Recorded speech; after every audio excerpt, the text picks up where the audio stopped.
এই 25 বছরে পাপগুলো কি করা হয়েছে, কোনো একটা পাপ বাকি আছে কিনা যা করা হয় নাই। 25 ইয়ার্সের মধ্যে অনেকেই জিনা করেছে, অনেকেই। আমি আপনাদের কথা বলছি না, এভারেজ আমি পুরো বাংলাদেশের ইয়াং জেনারেশনের কথা বলছি।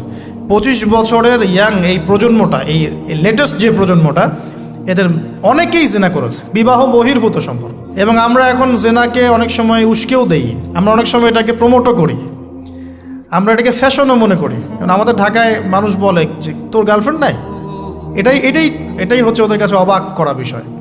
সবাই ঘুরে, ঈদের দিন তুই ঘুরতে পারিস না? আমাদের ফ্যামিলির মধ্যে একজন বলতেছিল তার মেয়েকে, সবাই ঈদের দিনে বাইরে যায়, তুই যেতে পারস না? ঢাকায় এভাবে কথা বল। তার মানে এটাই ফ্যাশন, মানে আমরা জেনাকে উস্কেও দিচ্ছি। তার মানে 25 বছর আমরা অনেকে জেনাও করেছি। মাদকের সাথে সম্পৃক্ত কত পার্সেন্ট ইয়াং জেনারেশনে আমাদের দেশে? ক্যালকুলেট করেন, আপনি গুগল করেন, দেখেন কত পার্সেন্ট আমাদের দেশে মাদক সেবন করে। ইভেন এখন কিশোর গ্যাং বের হয়েছে, কিশোর গ্যাংয়ে অনেক যুবকরা যায়, অনেকে রাস্তাঘাটে মারামারি করে, অনেকে পলিটিক্যাল দলাদলির মধ্যেও আছেন অনেকেই, এবং এখানে ভাই ভাই রক্ত ঝরাই আমরা। উভয় মুসলিম, কিন্তু উভয় মুসলিম, জুমার দিন একসাথে নামাজ পড়ে। তাহলে এটা কোন দর্শন যেটা আমার ভাইকে শত্রু বানিয়ে দিল, আর পশ্চিমারা গাছের আড়ালে বসে বসে হাসছে? কারণ এই দর্শনগুলো তো ওরাই দিয়েছে। তো 25 বছরের পাপগুলো একটু ক্যালকুলেট করি। প্রিয় দিনী বোন, একটু হিসাব করবেন যে 25 বছর আপনি কতদিন পর্দা করেছেন, কত 25,000 মানুষ আপনার চেহারা দেখেছে কিনা, এই 25 বছরে কত হাজার মানুষ আপনার চেহারা দেখেছে।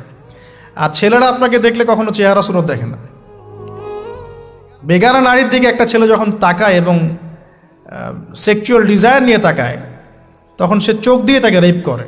ভেরি সরি টু সে যে আপনি প্রচুর চোখ দিয়ে রেপড হয়েছেন প্রিয় দিনী বোন। অনেকেই আপনাকে চোখ দিয়ে রেপ করেছে, আপনি বুঝতেই পারেন নাই। তো এই 25 ইয়ার্স আমরা অনেক কিছুই করেছি, অনেক কিছুই করি নাই।